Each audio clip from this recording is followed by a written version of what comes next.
Voilà, bonjour d'une part. Et puis, j'aimerais qu'on mette la première diapositive, si c'est possible, de la famille, donc Nathan et Loïs Mina. Parce que ce matin, j'avais à cœur, pour introduire, de partager avec vous le cheminement de Loïs. C'est un des missionnaires que nous soutenons au niveau de la fédération. Comment elle en est arrivée à s'engager dans la mission et à partir en mission. Son cheminement, je le résumerai en 3 étapes. Première étape, elle a reçu dans son cœur l'appel à partir en mission, sous forme d'un rêve. Elle rêvait d'être un jour missionnaire. La deuxième étape, Loïs a ouvert son cœur dans son église et soumis son rêve. Et donc la troisième étape, Loïs est parti en mission au Cameroun avec l'EBM, donc cette société missionnaire.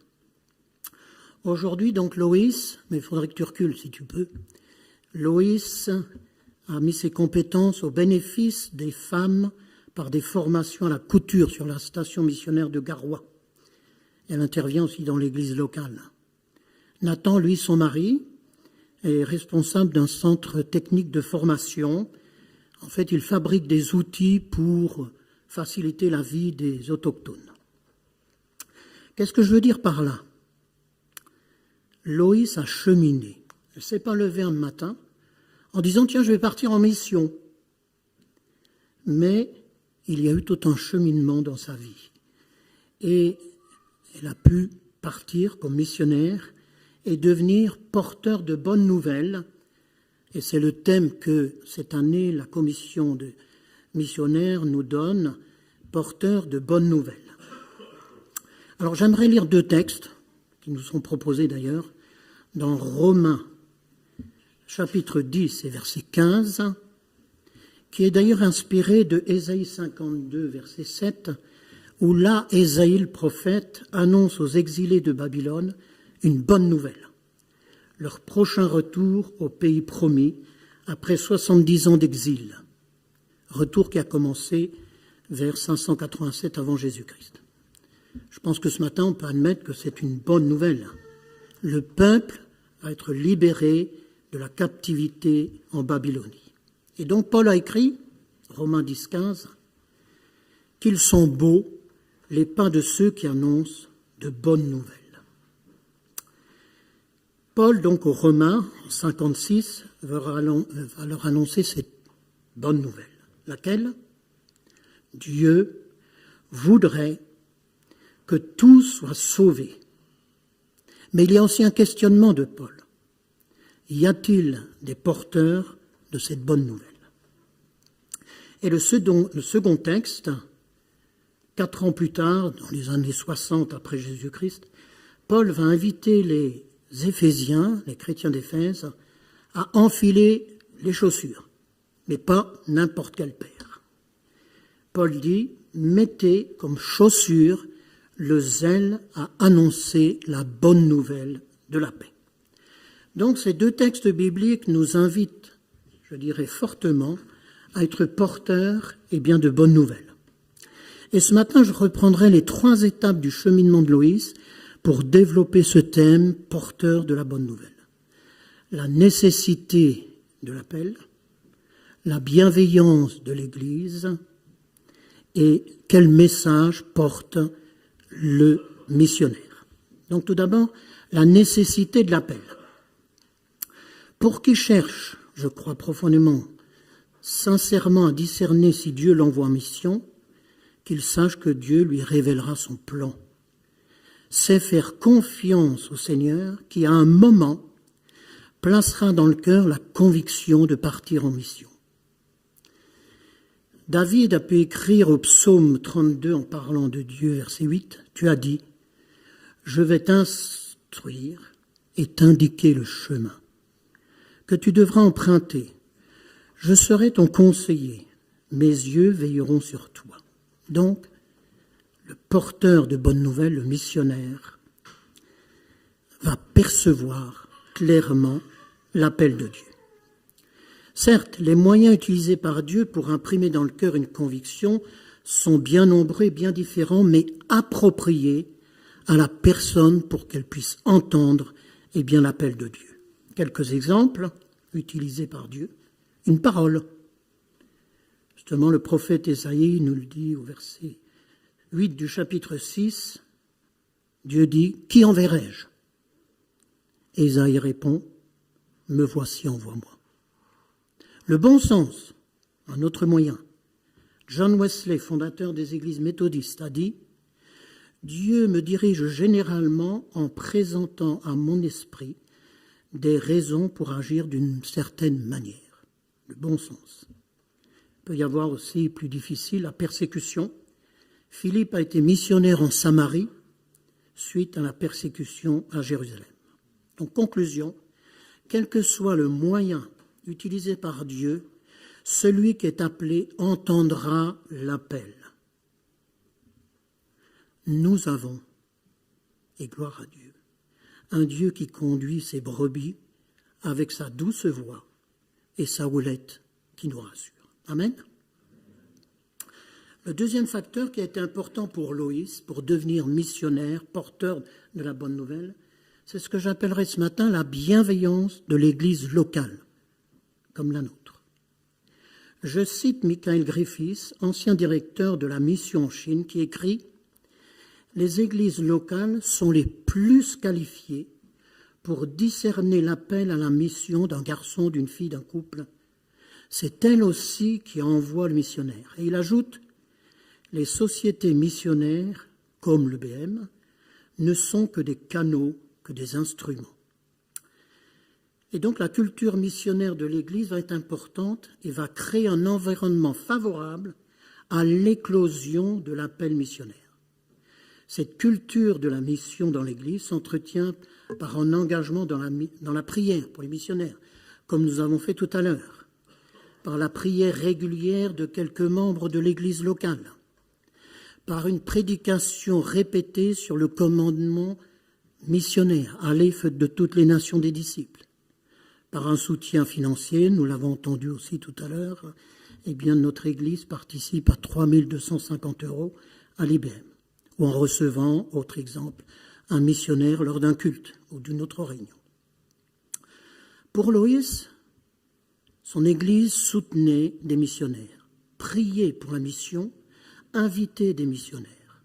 Et un jour, l'Église a organisé un temps de partage sur le thème « Quel est ton rêve ?» Et là, Loïs a osé dire qu'elle souhaitait partir en mission. Elle a ouvert son cœur et l'Église l'a accompagnée dans la suite de son parcours. Donc je conclus sur ce besoin de la bienveillance de l'Église parce qu'écrit Michael Griffiths, c'est bien si une personne se sent appelée et parte sur le champ missionnaire, mais c'est mieux si tous ensemble, en tant qu'Église locale, nous apportons notre contribution en envoyant celui qui est appelé. Si l'Église va permettre effectivement l'éclosion de l'appel, elle va aussi, l'Église locale, elle va aussi contribuer à la formation du caractère du futur porteur de la bonne nouvelle. Le missionnaire a besoin, comme nous tous, de bonnes bases bibliques, apprendre à dépendre de la personne du Saint-Esprit, à être fiable dans les difficultés, à vivre une vie de prière. Comme pour tout chrétien, le caractère de Christ va se développer grâce à la vie dans l'Église locale. Et ce matin, je suis venu avec des galets,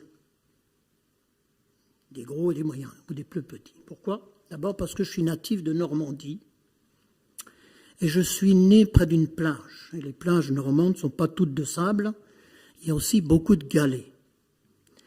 Et ce que je voulais partager avec vous, c'est que d'abord ce galet, avant d'être de cette forme, était un silex au côté saillant, tranchant, qui blesse.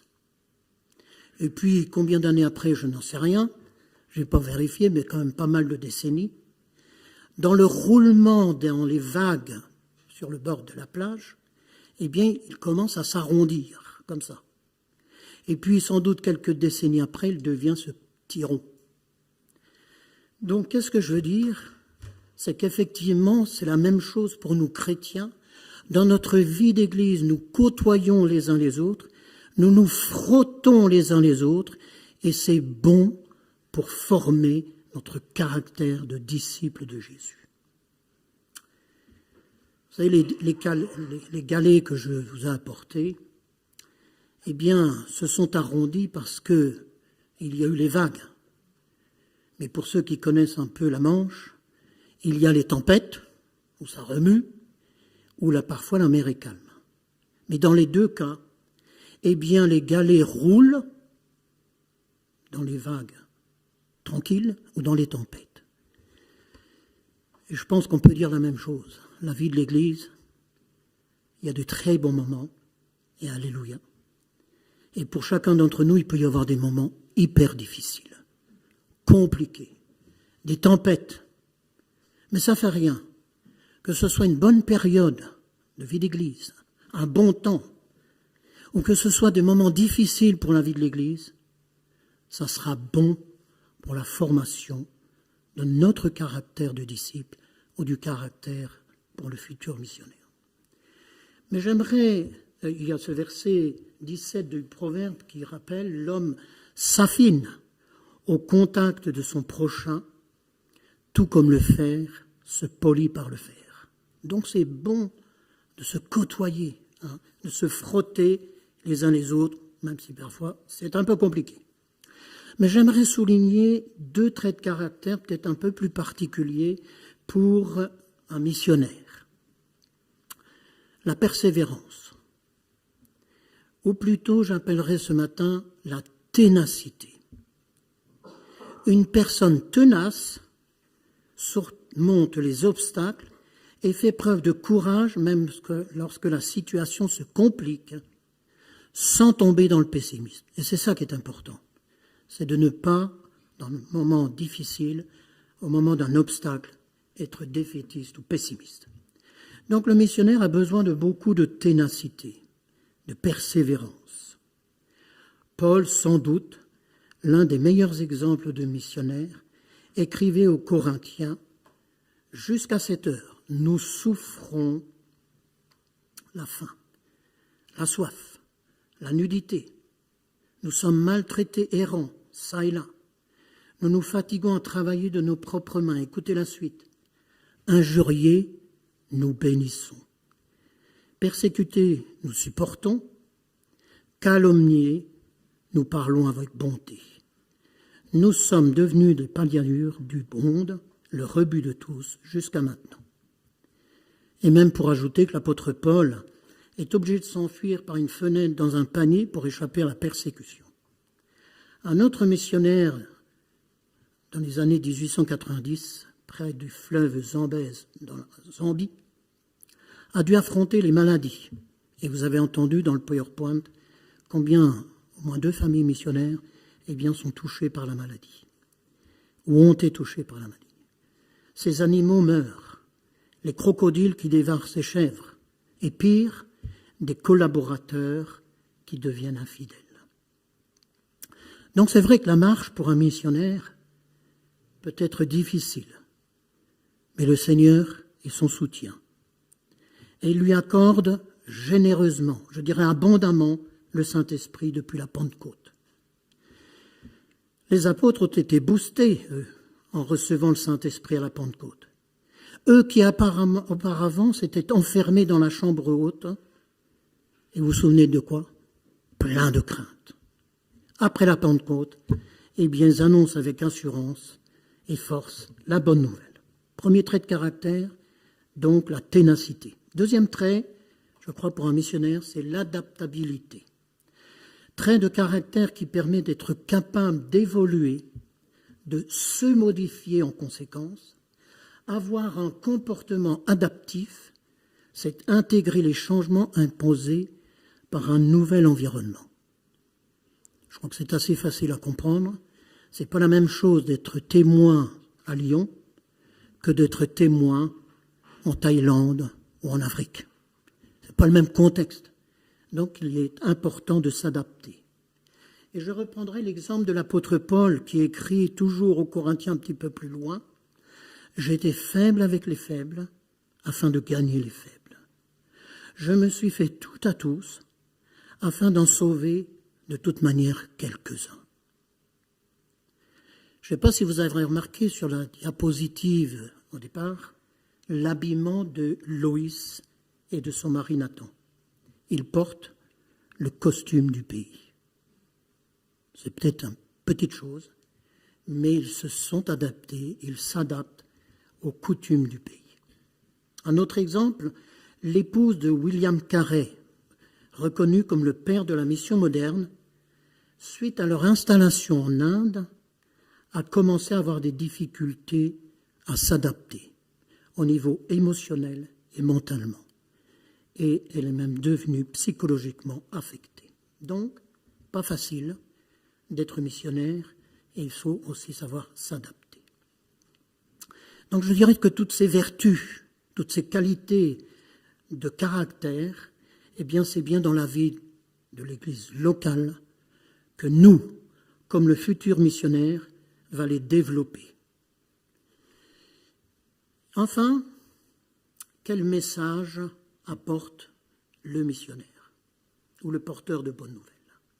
Et la réponse est dans nos textes que nous avons lus en introduction du message. Paul écrivait qu'ils sont beaux, les pieds de ceux qui annoncent la paix, de ceux qui annoncent de bonnes nouvelles. Et le texte d'Ésaïe ajoute, ils annoncent le bonheur et le salut. Dans Éphésiens 6, au verset 15, l'apôtre Paul invitait donc les Éphésiens à mettre comme chaussure le zèle à annoncer la bonne nouvelle de la paix. Donc c'est le message de la croix, de la puissance de la croix pour le salut de quiconque croit. Le message que Jésus sauve, pardonne les péchés, revient bientôt et donne la vie nouvelle. C'est un message qui donne de la paix, de l'espérance à celui qui le reçoit. Le message que le missionnaire porte, ce matin j'aimerais dire, il est le même. Et je dis bien le même que le nôtre, qui sommes témoins auprès de nos familles, amis et voisins. Peut-être, je le disais, la méthode pour apporter le message entre un missionnaire et nous sur Lyon peut être différent. Mais le contenu, la teneur du message sera la même. Prépare-toi à rencontrer ton Dieu, écrivait Amos 4.12. Alors, un peu en guise de conclusion, sans doute certains d'entre vous, vous avez des podomètres. Vous savez ce que c'est le podomètre? Celui qui calcule la distance que vous faites à pied. Pourquoi? Pourquoi est-ce que ces gens-là, pourquoi peut-être certains d'entre vous, vous avez le podomètre? Eh bien, pour savoir si vous avez fait assez de kilomètres pour garder la forme. D'accord? Mais je crois que ce matin, nous pouvons nous poser la question, pourquoi marchons-nous? Pour aller faire les courses, pour aller chez les amis, pour aller au travail. Mais je crois que ce matin, Dieu nous appelle surtout à marcher, à être porteur d'une bonne nouvelle. L'apôtre Paul écrivait qu'ils sont beaux les pieds de ceux qui apportent la bonne nouvelle. Frères et sœurs, j'aimerais le souligner ce matin, vous êtes beaux aux yeux de Dieu quand vous témoignez de la bonne nouvelle de Jésus. Dieu vous voit comme beau. Et j'ajouterais même, c'est beau de voir des hommes, des femmes, des couples qui quittent souvent tout pour témoigner de la bonne nouvelle dans des pays lointains, comme nous avons vu ces 4 couples. C'est beau de voir ces couples qui se sont engagés. Alors il me semble que, en guise de conclusion, ces textes bibliques nous adressent 4 invitations. La première, ça a été un peu ma prière de cette semaine, se cache peut-être et sans doute, j'espère, un garçon, une fille, un couple qui a dans le cœur de partir en mission. Ce matin, j'aimerais t'encourager, vous encourager, à aller voir les pasteurs. Je ne demanderai pas de lever la main, mais prends la décision d'ouvrir ton cœur dans l'Église, comme Loïs. La deuxième invitation à celui ou celle qui voudrait être plus spécifiquement soutien de la mission, notamment par une prière régulière ou échange de nouvelles avec un missionnaire, et donc de vous aider du petit infomag de l'EBM. J'aimerais dire aussi quelques mots de personnel. Nadine avait à cœur Loïs et Nathan. C'est pour cela que nous les connaissons assez bien. Nadine échangeait régulièrement avec Loïs avant de partir en mission, quand elle est partie tout au long de ce parcours. Donc, c'est bien que dans l'église locale, il y ait quelques personnes qui aient plus à cœur ce soutien de la mission. Peut-être quelques-uns ont besoin, excusez-moi d'utiliser peut-être quelque chose qui n'est pas très français, mais de rechausser la chaussure du témoignage. Que l'Évangile, comme disait Paul aux Éphésiens, enflamme à nouveau votre cœur pour porter la bonne nouvelle, pour témoigner de Jésus qui sauve et qui guérit. Et puis enfin, cette quatrième invitation, je pense qu'il s'adresse à nous tous ce matin, que nous puissions remercier Dieu, rendre grâce pour le souffle missionnaire dans nos églises, mais aussi rendre grâce, et comme nous l'avons fait, et continuons à le faire, pour ces 4 familles missionnaires qui sont parties sur les champs. Nous pouvons le faire pendant ces quelques instants. Et j'aimerais vous inviter à la prière, que nous puissions prendre quelques instants de silence, peut-être pour quelqu'un de se décider à ouvrir son cœur, pour quelques d'autres à se dire, bon, moi j'aimerais bien être un soutien pour la mission, les missionnaires. Pour d'autres, il faut que je rechausse ma chaussure et que chacun puisse dire merci pour le souffle missionnaire dans nos églises. Juste quelques instants.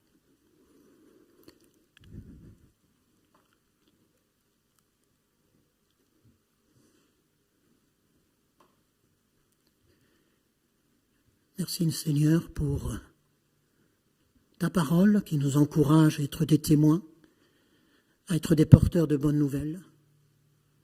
Merci aussi d'être celui qui nous conduit. Peut-être pour certains partir en mission, comme tu l'as fait pour ces 4 couples dont nous te disons merci ce matin et que cela est beau. Peut-être aussi ce matin tu veux nous rappeler combien il est précieux que nous puissions être des témoins ici. Seigneur, merci pour ta bénédiction et pour ce souffle missionnaire. Au nom de Jésus, Amen.